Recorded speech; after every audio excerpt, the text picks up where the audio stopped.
Yesterday, Ubisoft released the official event guide for the 6th Invitational 2022. Let's talk about it. All right, the 6th Invitational 2022 is just around the corner, promising exciting international matchups as the top 20 teams across the main regions will battle it out for the title of World Champions, with hopes of lifting the coveted hammer. And they talk a little bit about some other stuff, how the event was supposed to be in Quebec, Canada originally, but was moved to Stockholm, Sweden, so on and so forth. Dates and locations. The event will take place at this location, which I'm not going to try to say, in Stockholm, Sweden from February 8th to the 20th. So the group stage will be played from the 8th to the 12th. The playoffs will be played from the 14th through the 20th, with a rest day on the 17th and the grand final taking place on the 20th. Participating teams, so there are 20 teams this year at the 6th Invitational, and they are Ninjas in Pajamas, Liquid, BDS, Team 1, Sonics, FaZe, Elevate, Oxygen, Empire, Space Station, Dark Zero, Na'Vi, Sandbox, Rogue, Furia, Damwon, M&M, Cyclops, TSM, and MIBR. The top 16 teams here all qualified via global standings points, and the teams on the bottom here, these 4, qualified through their regional qualifiers. 1 for Europe, 1 for APAC, 1 for NA, and 1 for LATAM. Okay, so this is just talking about everything I just said, all the teams and their regions and how they qualified. Competitive format. So you might have seen the groups released already, but if you haven't looked at the event guide, then you probably haven't seen the bracket, which we'll get to in a little bit. Let's just go over the groups first. So group A, B, C, and D, you can see which team is in each group.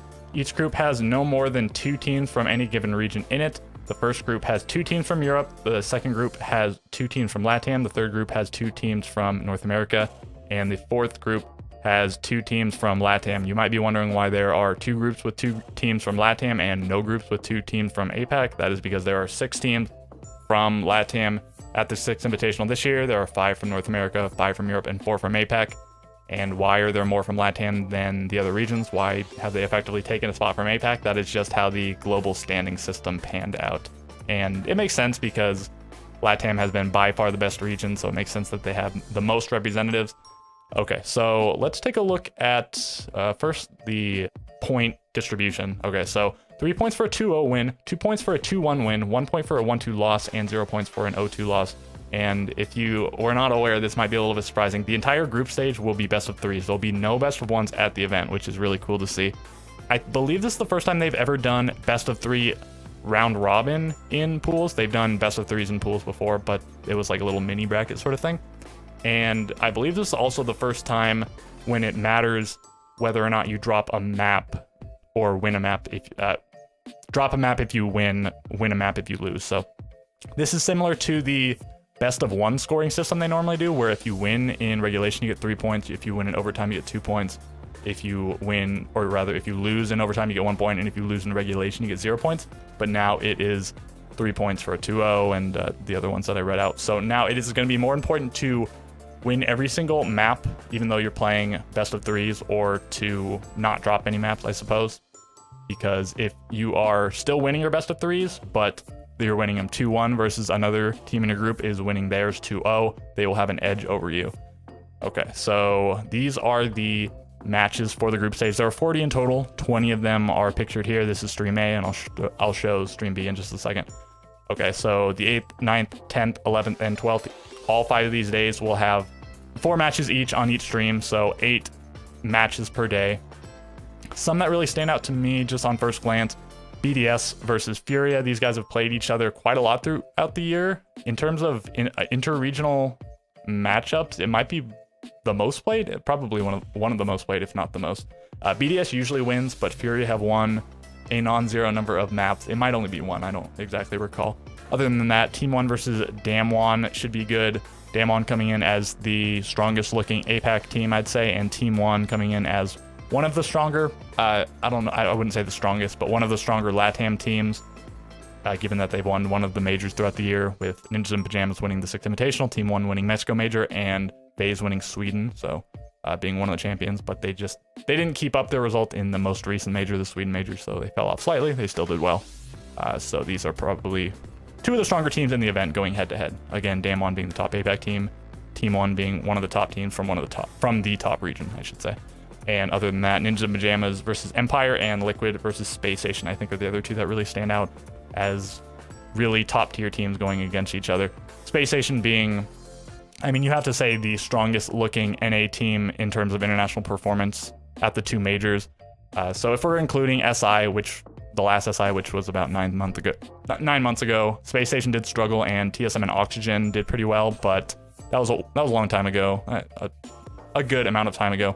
And Space Station had roster struggles, and they definitely were the best performing North American team if we're just looking at the two majors. Okay, so those are these four, I guess, in particular. They're both on the first 2 days, are the ones that really stand out. And then any given matchup could be a really good matchup, and I'm sure a lot of them will be. They'll be surprisingly good, I'm sure, given that we're seeing best of threes.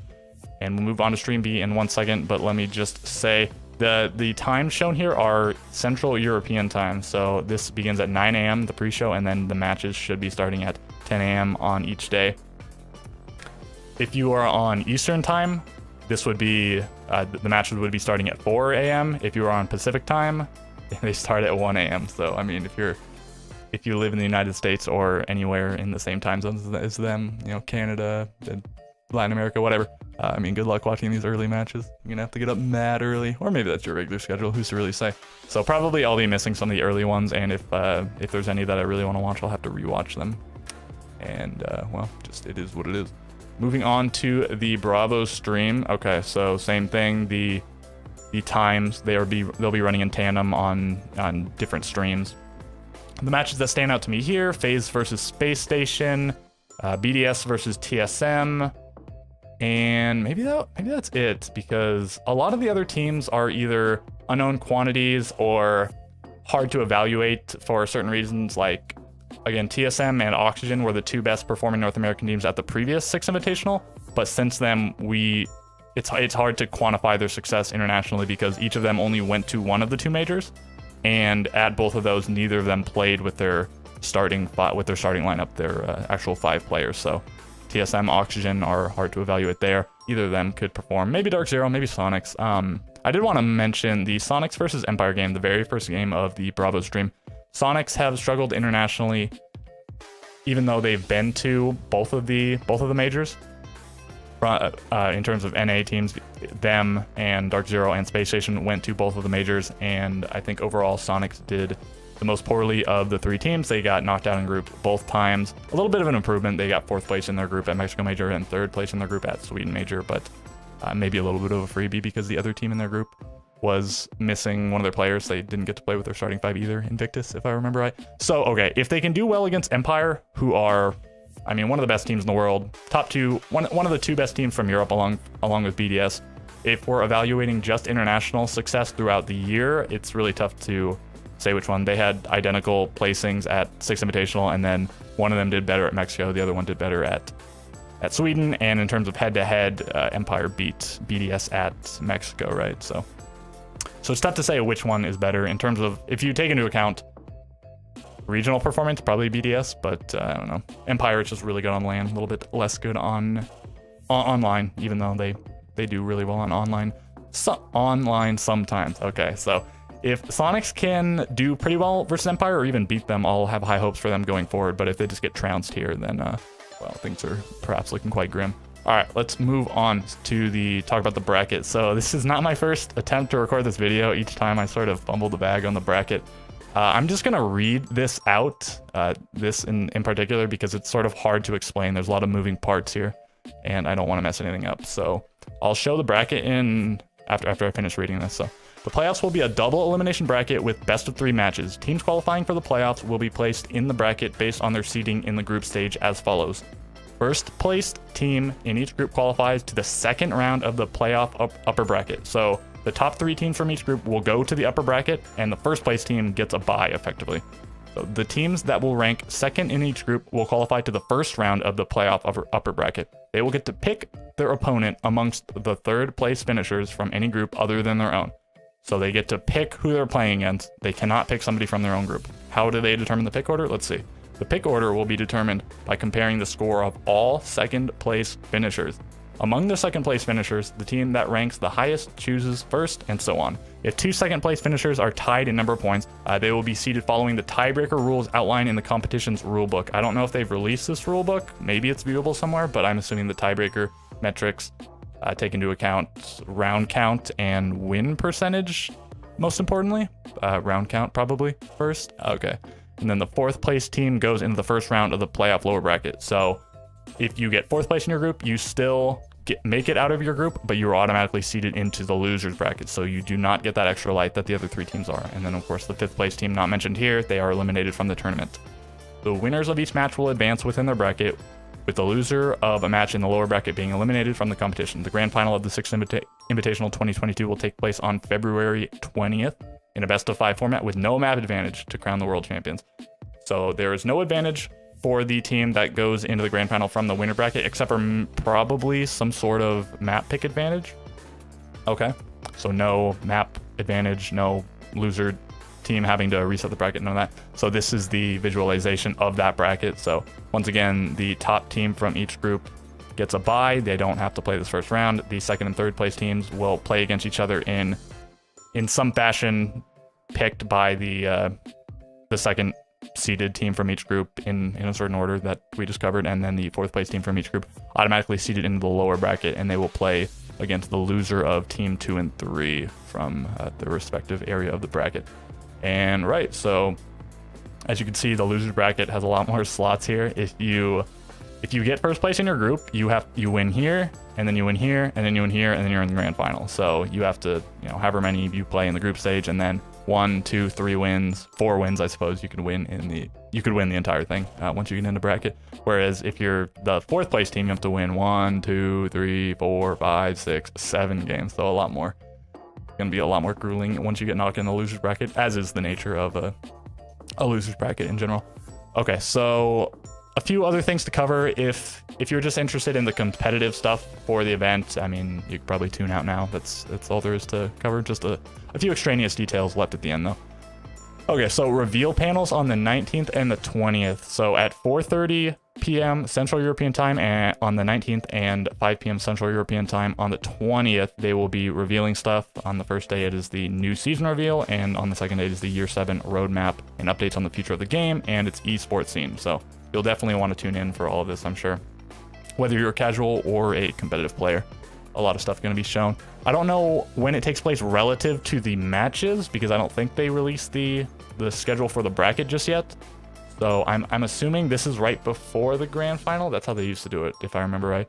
And this is, I don't know, between some maps. Maybe this is the end of the day, whenever this is on the 19th. So just keep these times in mind. And okay, where to watch? There's tons of places to watch. If you want to watch in various languages, you might be accommodated. They have streams for English, Portuguese, German, Spanish, French, Italian, Russian, Japanese, Korean, and then even Thai, Mandarin, Polish, Hungarian on select days. So, right, these streams will be streaming the games throughout the entire thing, and then these few will only be doing the playoffs from the 14th through the 20th, and then these ones will only be doing the last 3 days of the event. So if you want to watch in Polish or Hungarian, you can watch, but only for the last 3 days. All right, watch parties. There's a little bit of confusion here because CGG put out a list of streamers, content creators that were going to be co-streamers, but that list was actually just drop streamers, so streamers that you can watch to get drops from. And it was like a gigantic list. At that point, I was wondering why they just didn't allow anyone to co-stream. But turns out that was just drop streamers and not the actual co-streamers. They have not, watch parties co-streamers, just terms for the same thing. So they haven't released it yet, and I'm sure it's going to be a pretty select list. So we'll have to see who actually is allowed to co-stream the event once they put it out. Twitch drops. I'm not much of a cosmetic guy, but if you're interested in it, duplicate items no longer possible, and battle pass points will be available in the esports packs. I guess those are good things. Definitely the duplicate thing. I don't know if the battle pass point is good or not. Well, I wouldn't know. And you can check out all of the drops at this link if you care to. Road to SI, battle pass, and prize pool. So the prize pool for the event is capped at $3 million.